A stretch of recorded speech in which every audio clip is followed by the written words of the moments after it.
I have pressed the button and I am here and we are starting the recording, which is something that I've been wanting to do for weeks now and I have not done because fear, doubt, worry, insecurity, shame all have crept in and told me all of the reasons why I shouldn't be here, why my voice doesn't matter, why no one's going to care, why it's not important for me to have these conversations.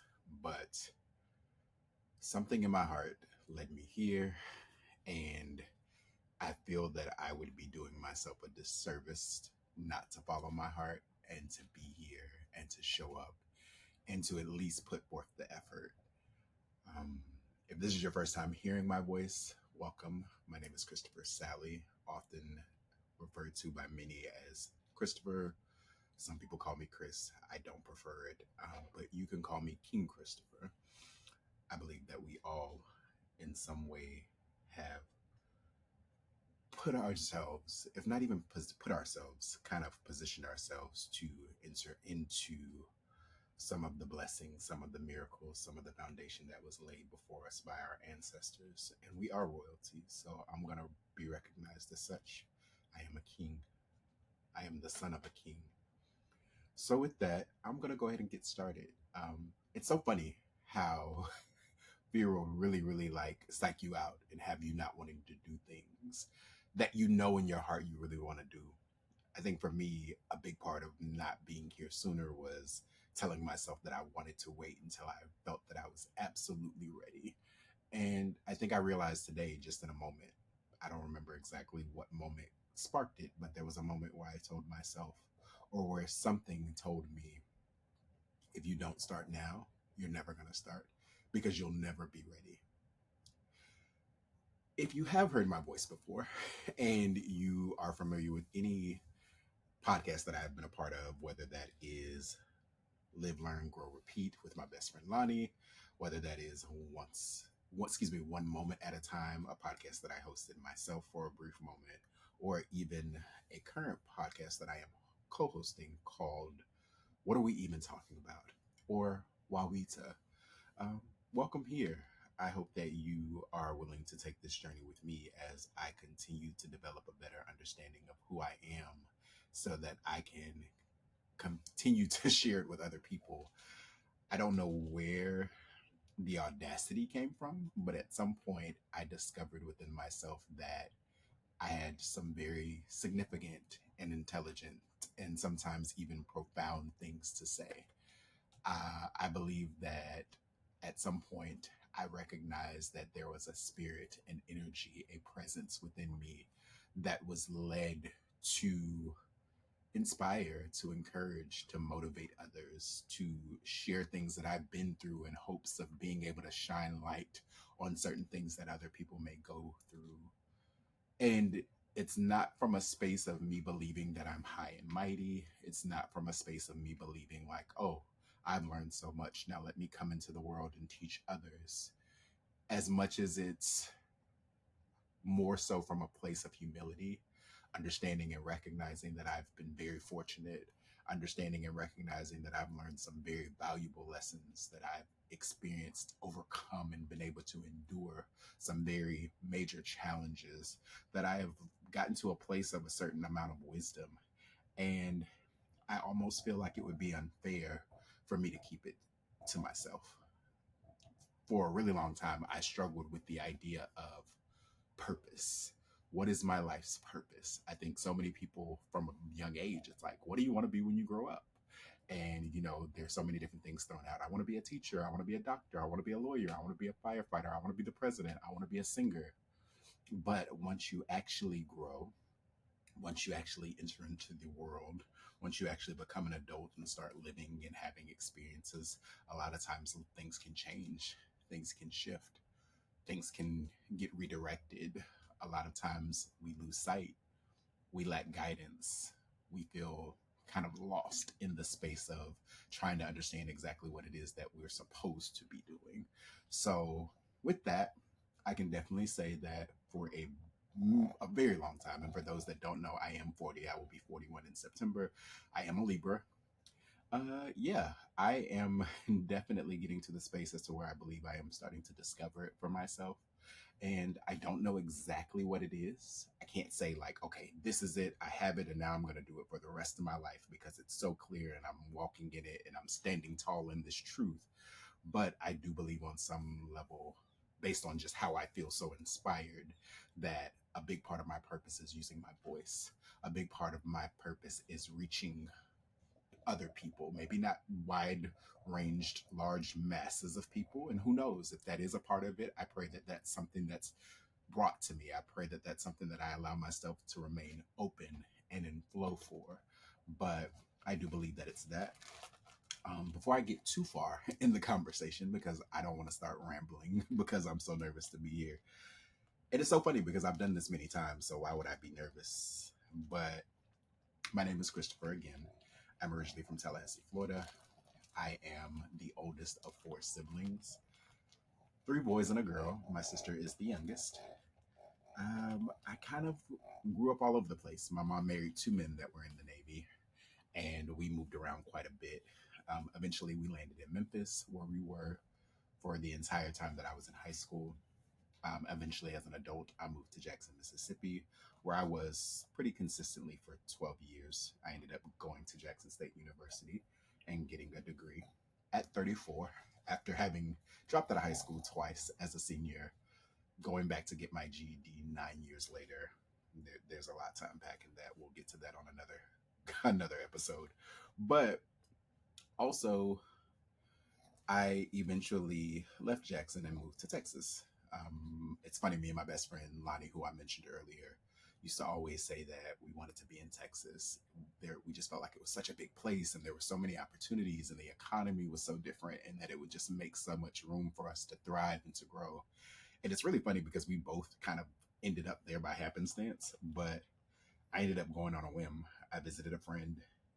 I didn't really even have such an amazing time so much as it just felt different from anything that I had experienced. And so I moved to Dallas, and I was in Dallas for 3 years, and I experienced a great deal of trauma in Dallas. Um, Breakup, a lot of things to do with my career, some ups and downs, some shifts, some changes, some developments, some rocky mountains. Um, COVID. Very shortly after COVID, my mom died. I had an apartment to flood. There were a lot of things that happened in Dallas that were just like, almost like, I don't know, it was like a ball of trauma, if you want to say. And then eventually I had a fresh start and I moved to Houston. And I was so very grateful because I felt like I was in a position to start my life over, to reset, to recharge, to finally be in a position to start creating things that I wanted for myself, to discover exactly the type of life that I wanted to live, and to start making life look the way that I wanted life to look. And I was so grateful for it. Um, I had a beautiful apartment. I was able to decorate it in the way that I wanted it to be. Everything was aesthetically pleasing. 4 days after I moved, I got a dog who is still my dog. His name is Taco. He's a pug. He's 3 years old. I love him with a great deal of my heart. If you ever hear snorting in the background, I'm not going to edit it out. People often think that when I'm online, when I'm on the phone, people think that they hear somebody snoring in the background. There's not a person sleeping here. It's just my dog. He's breathing, letting you know that he's here and that he's happy to be alive. But with all of that being said, I eventually ended up back in Memphis after having to make some really tough decisions, um, kind of go through some really, really rough times, having to relearn some valuable lessons at an age that I didn't feel proud to be learning them because I felt that I should have known them already. And I felt like I should have been beyond learning those lessons. But everything happens the way that it's supposed to. I'm so very grateful for the lessons. I'm so very grateful that no matter what it is that I have to go through in life, that I am constantly made aware of how resilient I am, that I am constantly made aware of how much I actually am capable of enduring. I am constantly made aware of how incredibly strong I am. And don't get me wrong, that doesn't mean that I'm always excited about it. I have often said, yo, God, I appreciate you showing me how strong I can be. I'm grateful. But if you can chill out on me, that would be amazing because I feel like we've had enough. Like For those that don't know, also, if you're not familiar with who I am, this is your first time ever listening to anything that I have put out. I am also a stage 3 colon cancer survivor. I was diagnosed at 29. Um, I was told at a very early period within that time that I needed surgery in order to survive, but that based on where the tumor was, how large it was, how aggressive the cancer was, that ultimately surgery was not possible. So it was deemed inoperable. And I was told that they were going to sustain me on chemo for the next 2 years or as long as they could. So, not having expected to live until 31, I'm really grateful to be 40, about to be 41. I'm really grateful to be able to say that now, almost 11 years later, I am still cancer free. And yeah, I'm just grateful to be alive and to be in a space where I have the opportunity to put my voice out and to allow it to be heard, even if it's just by you. If you're the only person that's listening to this, I'm so grateful that you can hear me, that you've chosen to stay and listen up until this point, that something that I've set up until this point made you feel like, hey, I want to continue to be here. Or how you feel about me. You might be my friend, you might be my cousin, you might be one of my siblings, you might be a coworker. Hey, I want to make him feel supported. Let me give him a listen. Whatever it is, no matter what the reason, I am grateful. And I do hope that if you are the only person listening, that eventually you will share it with somebody else will share it with somebody, and it'll get shared out to the point as to where I have several people listening. Because for me, it's very, very important. Not necessarily that I just say things that are important to me, because on some level, I do feel like this will be somewhat of a journal in a way. But I also want for people to receive it. I do feel like by some maybe space of arrogance that I do have very important and valuable things to share, and I want for people to be able to like receive those things. So I'm definitely hoping for that. So to keep myself from continuing to ramble, I will go ahead and stop myself here. However, I do want to take this time to welcome you to Man in Flow, hosted by King Christopher. And I'm just going to read off my little tagline because this is something that AI produced for me. And I was really, really excited about it when I read it, because I was like, wow, the fact that you understand what I'm trying to do and I didn't have to break it down and explain it for you or get you to rewrite it several times. But Man in Flow is a bold, real talk podcast on healing, joy, grief, power, and growth, hosted by King Christopher. Tap in and stay in flow.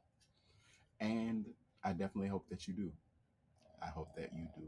And just understand that in doing this and finally deciding to push the button, pressing record, being here right now for this almost 15 minutes. I'm looking at the time, it's like 13 minutes and some change. But I have started a journey that I am so excited to be on. One that I am a little nervous to be on, but I'm excited. And I hope that as we continue to show up here together, that you will become even more excited with me. I don't know where this will take me. I don't necessarily know what level of success I will accomplish with it. But if nothing else, I hope that this is just another part of my purpose and that I get to serve it out with you and you and you. Until next time.